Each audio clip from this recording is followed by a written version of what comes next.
नमस्कार, स्वागत है आपका हमारे विशेष कार्यक्रम आपके सितारे में और मैं हूं आपके साथ गायत्री शर्मा। क्या कहते हैं आपके सितारे, कैसी है उनकी चाल और क्या पड़ता है प्रभाव उनका आपकी कुंडली पर? कैसा होगा आज का आपका दिन और आज के दिन क्या करे खास? शुभ फलों की प्राप्ति के लिए क्या हो महा उपाय? इन्हीं सभी जानकारियों को लेकर हाजिर हैं हम आपके सितारे में, जिसमें हम आपको बताएंगे आज 12 ज्योतिर्लिंगों के महत्व के बारे में, जिसमें बात होगी सबसे पहले 4 ज्योतिर्लिंगों की। तो फिर देर किस बात की, आइए शुरू करते हैं आज का आपके सितारे। फागुन के पावन महीने में कीजिए 12 ज्योतिर्लिंगों के दर्शन। देखिए पंडित वैभवनाथ शर्मा के साथ प्रतिदिन 4 ज्योतिर्लिंगों का महत्व। आइए अब जान लेते हैं आज का महा उपाय। आज का महा उपाय बेहद खास है। आने वाला समय जो है वो महाशिवरात्रि का समय है और हम लोग सब जानते हैं हमारे धर्मशास्त्र के अनुसार सावन का महीना महादेव शिव के लिए समर्पित होता है। जिस तरीके से सावन का अपना महात्म्य है, उसी तरीके से फागुन मास का अपना उतना ही महात्म्य, उतना इंपॉर्टेंस है, क्योंकि फागुन मास में ही जो है वो महाशिवरात्रि आती है। तो फागुन मास में या जो भी माघ मास बीता है, इस दौरान आपने देखा लोग कुंभ में स्नान करते हैं और काशी विश्वनाथ के दर्शन करते हैं, अलग अलग तीर्थों में जाते हैं। तो जहां तक महादेव शिव की आराधना की बात है, तो वो आप किसी भी समय किसी भी परिस्थिति में करें। अभी आप अपने घर में बैठे हुए हैं, हाथ में चाय का कप है, आपने स्नान ध्यान नहीं किया, लेकिन आप भगवत भजन कर रहे हैं, भगवान के बारे में महादेव शिव के दर्शन कर रहे हैं, तो निश्चित ही आपका कल्याण होगा। तो आज से लेकर के आने वाले 3 दिन तक हम आपको भगवान शिव के जो 12 ज्योतिर्लिंग हैं, यानी जो 12 प्रमुख स्थान हैं, उनके बारे में आपको दर्शन कराएंगे। आज हम लोग बात करेंगे पहले 4 शिवलिंगों की, उनके महात्म के बारे में आपको बताते हैं कि कौन सा स्थान कहां पर है, उसका महात्म क्या है।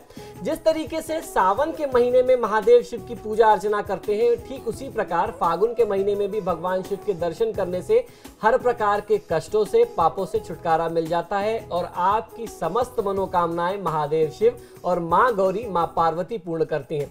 भारत के 12 ज्योतिर्लिंग जो प्रमुख हैं, उनके दर्शन लाखों श्रद्धालु रोज करते हैं। इन ज्योतिर्लिंगों में अपना अपना सबका अलग महात्म है, हर स्थान का एक अपना अलग महात्म है। इस पावन मास में हम आपको जो दर्शन करा रहे हैं, आइए अब उसको आरंभ करते हैं कि आज जो हम आपको प्रमुख 4 ज्योतिर्लिंगों के दर्शन करा रहे हैं वो क्या है। सबसे पहला जो ज्योतिर्लिंग है वो है सोमनाथ जी। सोमनाथ ज्योतिर्लिंग भारत का ही नहीं अपितु इस पृथ्वी का सबसे पहला ज्योतिर्लिंग माना जाता है। यह मंदिर गुजरात राज्य के सौराष्ट्र जिले में स्थित है। इस मंदिर की यह मान्यता है कि जब चंद्रमा को दक्ष प्रजापति ने श्राप दिया था, तब चंद्रमा ने इसी स्थान पर तप करके श्राप से मुक्ति पाई थी। और तप किसका किया था? महादेव शिव का। ऐसा भी कहा जाता है कि शिवलिंग की स्थापना स्वयं चंद्रदेव ने अपने हाथों से की थी।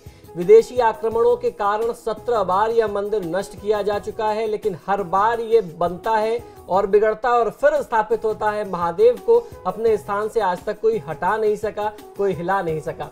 अब बात कर लेते हैं दूसरा जो ज्योतिर्लिंग है, मल्लिकार्जुन। मल्लिकार्जुन यह ज्योतिर्लिंग जो है आंध्र प्रदेश में कृष्णा नदी के तट पर श्रीशैलम नाम के पर्वत पर स्थित है। श्रीशैल उसे कहते हैं। इस मंदिर का महत्व भगवान शिव के कैलाश पर्वत के समान ही बताया गया है हमारे धर्मशास्त्रों में। भारत के अनेक धार्मिक शास्त्र इसके धार्मिक और पौराणिक महत्व की व्याख्या करते हैं। कहते हैं कि इस स्थान में ज्योतिर्लिंग के दर्शन करने मात्र से ही व्यक्ति को उसके सभी पापों से मुक्ति मिल जाती है। एक पौराणिक कथा के अनुसार जहां पर ये ज्योतिर्लिंग है, उस पर्वत पर आकर के भगवान शिव का पूजन करने से व्यक्ति को अश्वमेध यज्ञ के समान पुण्य फल की प्राप्ति होती है। आइए अब आपको ले चलते हैं तीसरे ज्योतिर्लिंग, उसके बारे में जानकारी देते हैं, जिसका नाम है महाकालेश्वर। ये ज्योतिर्लिंग मध्य प्रदेश के धार्मिक राजधानी कही जाने वाली जो नगरी है, उज्जैन नगरी में स्थित है। महाकालेश्वर ज्योतिर्लिंग की विशेषता ये है कि एकमात्र दक्षिणमुखी ज्योतिर्लिंग है। यहाँ प्रतिदिन प्रातः काल की जाने वाली भस्मा आरती पूरे विश्व में प्रसिद्ध है और आपने भी अक्सर टेलीविजन पे इसके दर्शन किए होंगे। महाकालेश्वर की पूजा विशेष रूप से आयु वृद्धि और आप पर आए हुए काल को, संकट को टालने के लिए की जाती है। उज्जैन वासी मानते हैं कि भगवान महाकालेश्वर ही उनके राजा हैं और वो ही उज्जैन की रक्षा करते हैं। जय महाकालेश्वर। आइए अब आपको चौथे ज्योतिर्लिंग की यात्रा कराते हैं, उसका दर्शन कराते हैं, उससे संबंधित जानकारी देते हैं। यह है ओंकारेश्वर। ओंकारेश्वर ज्योतिर्लिंग जो है ये मध्य प्रदेश के ओंकारेश्वर में स्थित है। इस स्थान पर ज्योतिर्लिंग स्थित है। इस स्थान पर नर्मदा नदी बहती है और पहाड़ी के चारों ओर नदी बहने से यहाँ ओम की आकृति स्वतः ही बन जाती है, स्वयं ही बन जाती है। ओम शब्द की उत्पत्ति जो है ब्रह्मा के मुख से हुई थी, इसलिए किसी भी धार्मिक शास्त्र या वेदों का पाठ ओम के उच्चारण के साथ ही किया जाता है। ये ज्योतिर्लिंग ओंकार अर्थात ओम का आकार लिए हुए है, इस कारण इसे ओंकारेश्वर नाम से जाना जाता है। हमारे शास्त्रों में कहते हैं ओंकार बिंदु संयुक्तम नित्यम ध्यायन्ति योगिनः कामदम मोक्षदम चैव ओंकाराय नमो नमः। अर्थात ओंकार में ही सारी सृष्टि है, संपूर्ण ब्रह्मांड है। ओंकार का नाम लेने से आपको काम और मोक्ष की प्राप्ति होती है, अर्थात हम ओम को प्रणाम करते हैं। तो ये आज हमने आपको 4 ज्योतिर्लिंग के बारे में बताया है। आने वाले 2 दिनों तक हम आपको और बाकी 8 ज्योतिर्लिंग की यात्रा कराएंगे, उसके दर्शन कराएंगे और उसके बाद आपको बताएंगे कि महाशिवरात्रि पर आप किस प्रकार से दर्शन पूजन करें। ये खास प्रस्तुति आप अवश्य देखिए।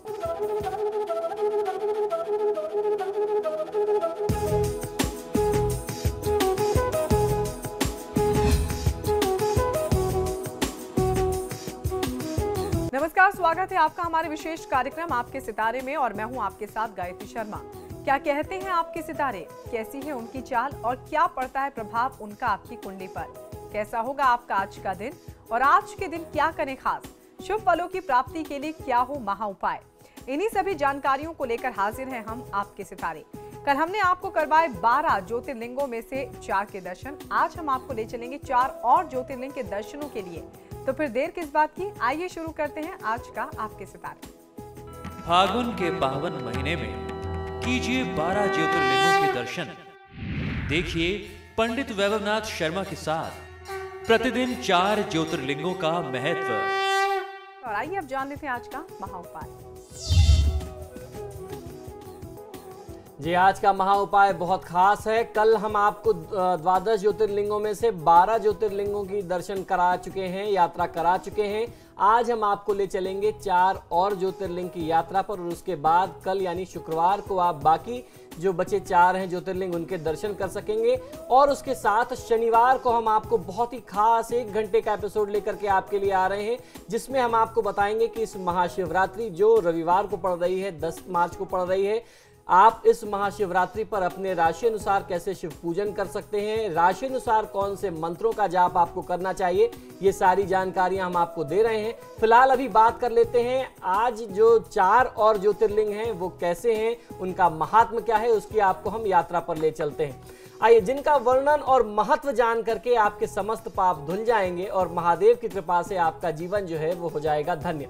तो अब 5वें ज्योतिर्लिंग की बात हम लोग करेंगे। हम लोगों ने पिछले 4 ज्योतिर्लिंग की यात्रा कल कर चुके हैं हम, तो आज केदारनाथ जी से आरंभ करते हैं। केदारनाथ जी जो हैं वो स्थित ज्योतिर्लिंग भगवान शिव के 12 प्रमुख स्थानों में से ज्योतिर्लिंग है।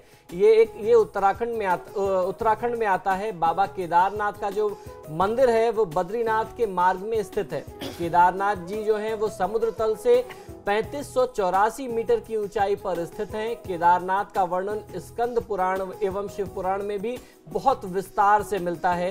ये तीर्थ भगवान शिव को अत्यंत प्रिय है। जिस प्रकार कैलाश का महत्व है, उसी प्रकार का महत्व शिव जी ने केदार क्षेत्र के बारे में भी दिया हुआ है। अपने स्वयं जो उनके द्वारा कहा गया पुराण है शिव पुराण, उसमें उसका उल्लेख मिलता है।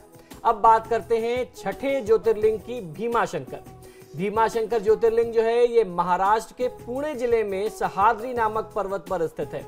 भीमाशंकर ज्योतिर्लिंग को मोटेश्वर महादेव के नाम से भी जाना जाता है।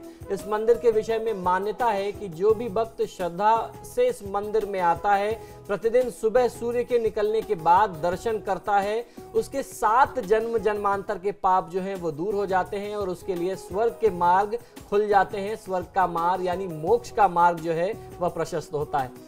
आइए अब चर्चा करते हैं 7वां ज्योतिर्लिंग, जिसकी बहुत ज्यादा महत्ता है, जिससे मैं भावनात्मक तौर पर बहुत ज्यादा जुड़ा हुआ हूं। मेरे जन्म स्थान काशी विश्वनाथ आपको ले चलता हूं। काशी विश्वनाथ यानी विश्वनाथ ज्योतिर्लिंग भारत के 12 ज्योतिर्लिंगों में से एक बहुत ही प्रमुख स्थान है।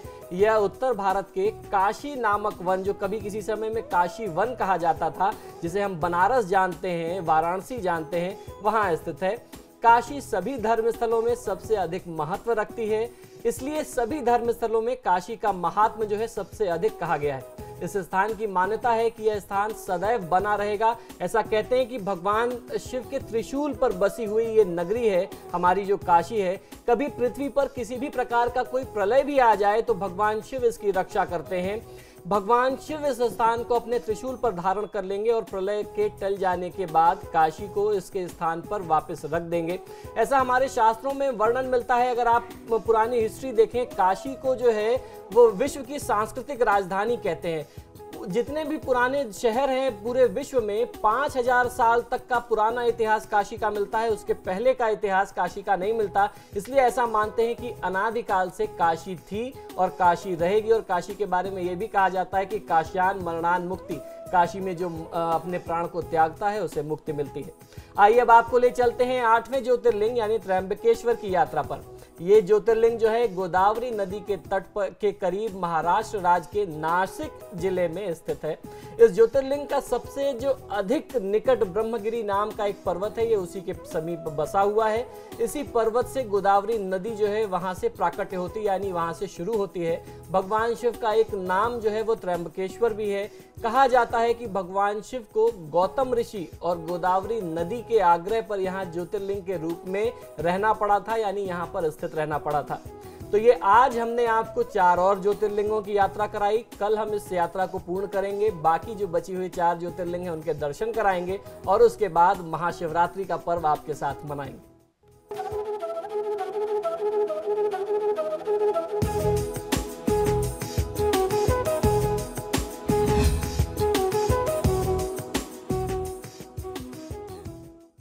नमस्कार, स्वागत है आपका हमारे विशेष कार्यक्रम आपके सितारे में और मैं हूं आपके साथ गायत्री शर्मा। क्या कहते हैं आपके सितारे, कैसी है उनकी चाल और क्या पड़ता है प्रभाव उनका आपकी कुंडली पर? कैसा होगा आपका आज का दिन और आज के दिन क्या करे खास? शुभ फलों की प्राप्ति के लिए क्या हो महा उपाय? इन्हीं सभी जानकारियों को लेकर हाजिर हैं हम आपके सितारे। अभी तक हमने आपको 12 ज्योतिर्लिंगों में से 8 ज्योतिर्लिंग के दर्शन कराए और आज हम आपको दर्शन कराएंगे 4 और ज्योतिर्लिंगों के। तो फिर देर किस बात की, आइए शुरू करते हैं आज का आपके सितारे। फागुन के पावन महीने में कीजिए 12 ज्योतिर्लिंगों के दर्शन। देखिए पंडित वैभवनाथ शर्मा के साथ प्रतिदिन 4 ज्योतिर्लिंगों का महत्व। आइए अब जान लेते हैं आज का महा उपाय। जी, आज का महा उपाय बेहद खास है। विगत 2 दिनों में हमने कराए हैं आपको 12 ज्योतिर्लिंगों में से 8 ज्योतिर्लिंगों के दर्शन। आज हम आपको बाकी बचे हुए 4 ज्योतिर्लिंगों की यात्रा पर ले चलेंगे, जिनका आप अपने घर बैठे दर्शन कर और उनका वर्णन व महत्व जान करके अपने समस्त पाप, कष्ट, शोक, रोग आदि से मुक्ति पा सकते हैं। आपके हर प्रकार के दुख जो है वो धुल जाएंगे और महादेव की कृपा से आपका जीवन जो है वो धन्य होगा।